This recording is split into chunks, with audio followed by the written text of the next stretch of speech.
Welcome back, ladies and gentlemen. You're still watching the Nile Cruise, and now we're going to talk about the Egyptian Japanese schools and building character, skills, and a modern future for education. Education is the foundation of progress, and reforming how children learn is at the heart of Egypt's vision for the future. Among the most innovative steps taken in recent years is the creation of Egyptian Japanese schools, a model that blends Egyptian national education goals with Japan's renowned Tokatsu philosophy.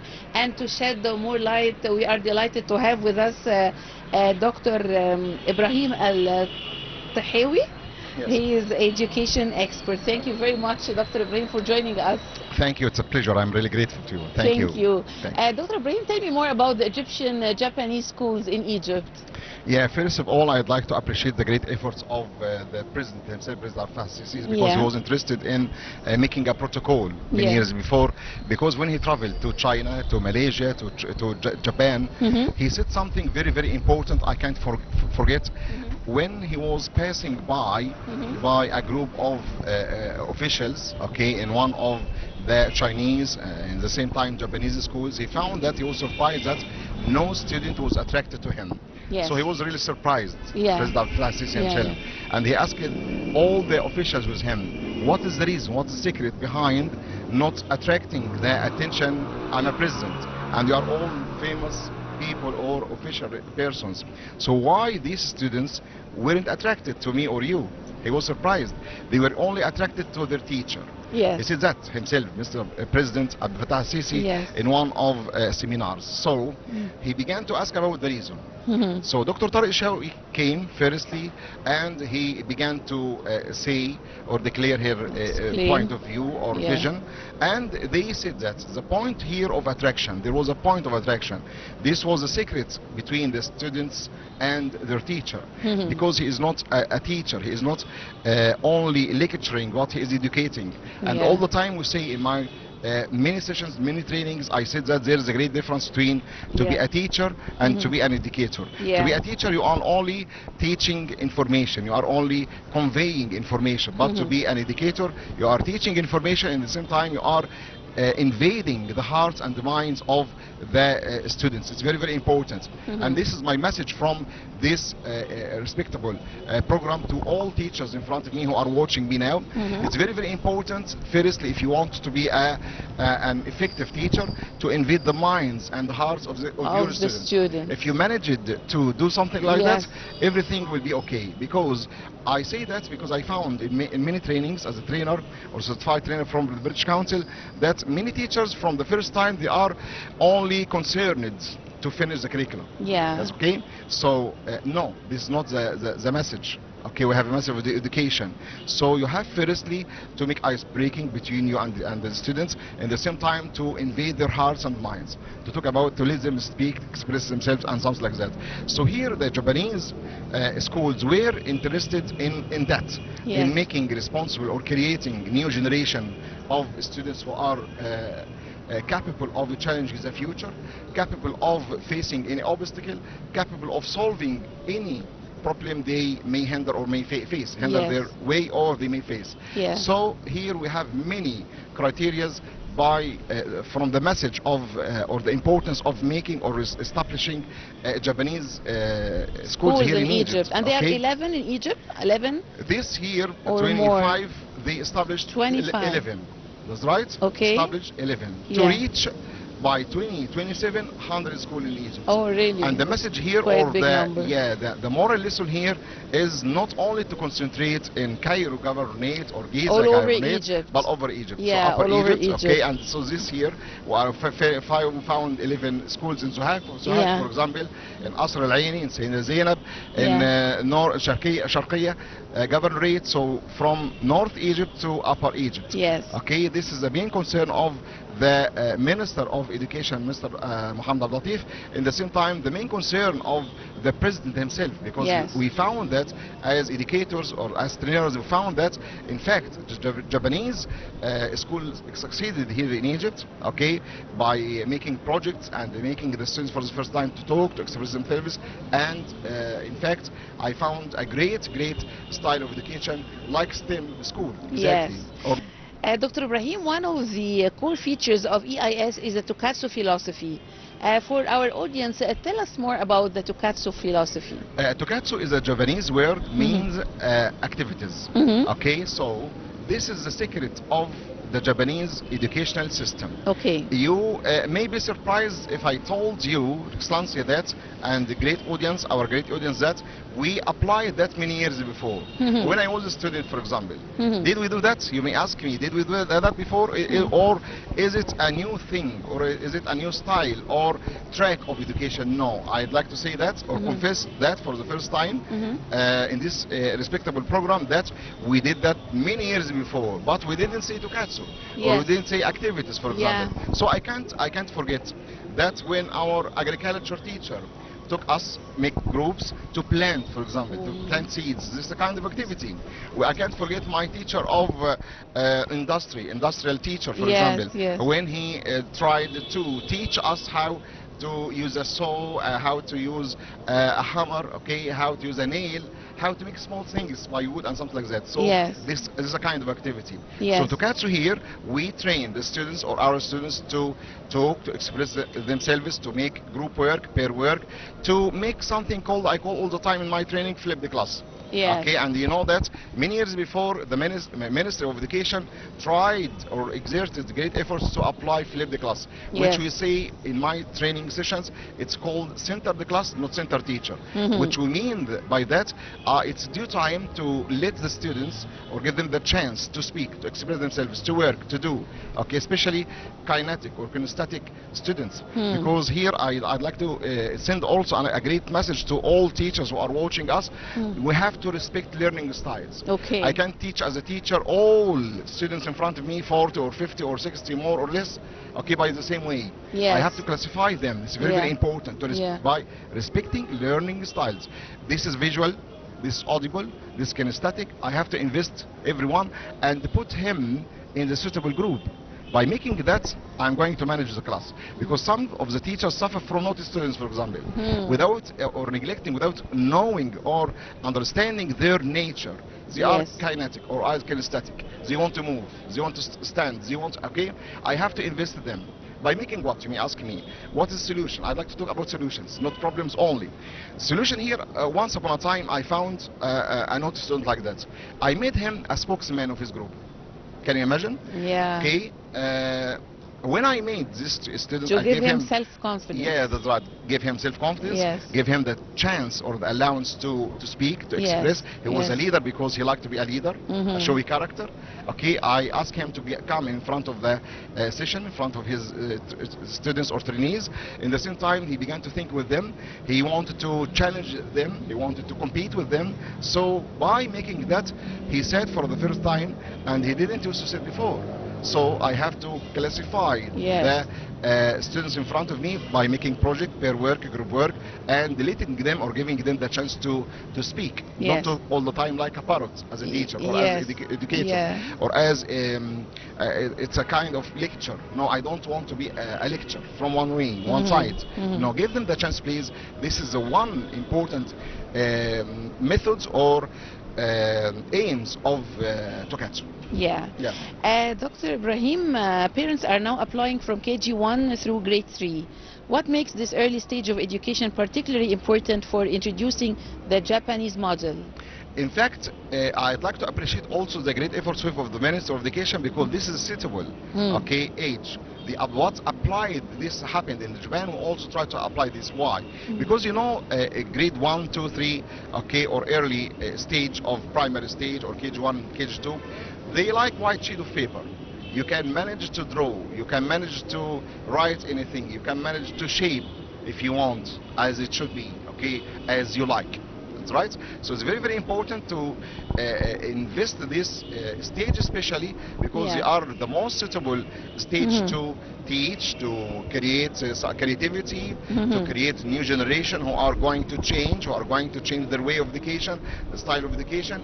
Suitable for not ثانوية عامة. I can't start by ثانوية عامة because ثانوية عامة are more concerned by making great score and something like that. Yes. Okay, to join a suitable or the dream of faculty. Yeah. So this is suitable stage, primary 1, 2, 3, and so on. Okay. Dr. Ibrahim, we want to talk more about the locations of the Japanese schools. The new schools are concentrated in densely populated areas like Cairo, Sharqiya, and Sohag. How were these locations chosen? And what demand are they meeting? Yeah, here also I'd like to say that thanks to the Ministry of Education, because it's due time to make expansion of this Japanese school. This year, 2025, we are going to opening 11 schools. By 2027, there will be 100. This is the vision of the Ministry of Education. At the same time, they wanted to give the allowance to North Egypt and Upper Egypt the chance to get the opportunity to learn by the system of the Japanese schools, not to deprive them, because you know the president himself is interested in making Upper Egypt, North Egypt life. Okay. What's happening in Cairo governorate or Giza governorate, because many years before they said that, okay, we are deprived from many things, but the president in fact interested in Upper Egypt, North Egypt, so in fact they are opening this year 2025 11 schools to give them the chance and their children the chance to cope with the children in Cairo, Giza, and Alexandria, and other governorates. Yeah. Okay. Dr. Ibrahim, teachers in the EIS are described as facilitators rather than traditional instructors. How does this role shift affect the learning environment? Yeah, in fact, this word is not new, because many years in my training sessions I say that you are a guide as a teacher. You are only a facilitator. You are not only teaching. Take care. There is a great difference between to be a guide or a facilitator and to be a teacher. Teacher, you are giving everything, you are doing everything, you are in a hurry to finish everything. Sometimes I found that some teachers, while observing some teachers and some schools, okay, I found that in the evaluation, you know, you heard about evaluation. Yes. Mr. Muhammad Abdul Latif is interested in that. Evaluation, I respect this kind, although many teachers in front of me now will criticize this point of view, will criticize my word, my speech now. No, we are criticizing evaluation. It's a waste of time. I say no, it's not a waste of time. I asked one of the teachers, she was one of the new graduated teacher. I asked her about her point of view about, frankly speaking, about evaluation. She said what? She said, I am enjoying working with the students, firstly. In the same time, for the first time, evaluation makes the students write, think, participate. They are not active learners, they are not passive learners, because when I write everything, they write with me, they are copying only. When I'm talking, they are listening only, receiving only. This is what we call passive learning. So to apply active learning, it's very, very important to make that, to allow the students to apply evaluation by participating, by writing, by doing their. And here another message to the teachers who are doing the activities for the students or the parents. Okay, dear parents, please leave your students to do the evaluation themselves, because I want them to depend on themselves. It's very, very important, and to practice writing. We know also we have a great message of the Ministry of Education, writing. From also orders from the president himself, because we found many generations who joined the faculty, the university, who can't write. Can you imagine? Can't write. And also there is a new vision of speaking Arabic, okay, from the president himself. He is interested in what? In making or allowing or giving a chance to teach English, to learn English. It's important, okay? But in the first vision, the first criteria, we have to what? To respect our values, we have to respect our language. It's very, very important. Yes. Dr. Ibrahim, since its launch in 2016, the project has benefited from Japanese expertise through JICA. How crucial has Japan's role been in shaping the quality and the philosophy of these schools? Firstly, I'd like to say, for the first time, we have, when we observed most of the Japanese school, we were very fascinated by what? By, as I told Your Excellency, flipped class, by moving a class. We found that some classes are moving. The class itself or themselves, the students, move to their teacher. Here, this is a new shape of teaching, because we found that all the students sitting like that all the time, 9 or 8 sessions, okay, and sitting in the class, in one class, they are bored. Yes. Can you imagine? They get bored because what? They get bored because they are sitting all the time. Yes. But here, one of the criteria, when I take the students to another session classroom, okay, to meet their teacher, they are going to change the atmosphere. So the kids are moving. Yeah. Not not the teachers. Yes, sometimes this happens. Some schools apply that. Like STEM school. Like American system. Yes, that's right. They feel that the freedom to change their atmosphere, or normal or traditional atmosphere in their class, which they are accustomed every day. Can you imagine you are sitting all the time in your home? Yeah. Okay. It's boring. I think they will find a great change when you visit your neighbor, for example, or your friends. Okay. Although this is a house and this is a house, this is a home, this is a home, but there is a difference. So I have to give the students themselves the allowance or the permission to move the class. At the same time, I give them the chance to make groups, to make projects, like what happened in STEM. There is great shapes, okay, or some criteria similar in STEM school and Japanese school, which is tukatsu or activities, making projects. In STEM schools, they do also that. They make projects themselves, and we heard about some students, like the student or the girl who met Michelle Obama, for example, many years before. Okay, the wife of Obama, the President of America. And this girl managed to do what? She was a creative student. Here the teacher helped her, physics teacher or science teacher, helped her or guided her only. This is what we say facilitator, or facilitator only. Guided her, gave her some headlines, okay, some topics, and she managed to challenge herself to create. She was creative. She managed to do a hand, or create a hand of disabled character. Okay? So we America, Japan are interested of this kind of students. So they take them, give them some scholarship. Okay. And here my message to the Minister of Education, please, it's due time to make cooperation with the High Minister of Higher Education, because it's due time to invest our students, not to travel abroad. No problem to travel abroad and come again, because we suffered many years before and talked many years before about the flying birds of scientists who leave their country, Egypt, and it's a due time. I send my message from here. It's a due time to say this is from Egypt. This kind of education from Egypt. I dream of creating a new system of education, and we have great scientists, we have great scholars here in Egypt who are capable of changing the system, okay, of education from traditional one to creative one. Dr. Ibrahim, looking ahead to the 2027 goal of 100 schools, what challenges and opportunities do you see in achieving this vision? In fact, first of all, I'd like to say that building or establishing these 100 schools will cost much, I know, but at the same time we are concerned of changing the way or the track of education from traditional one to creative one. It's the way, it's a due time to exchange experiences from Egypt or between Egypt and other countries like Japan, like China, like Malaysia, Indonesia, these countries. And here we have also Arabic countries, okay, without naming some countries or mentioning the name of some countries, Arabic, not Russian, not American, not European, Arabic countries, because they managed to exchange experiences between their schools and European or Japanese or Chinese or Malaysian schools. In fact, you can find here great change, great steps, okay, in these Arabic countries. So it's Egypt.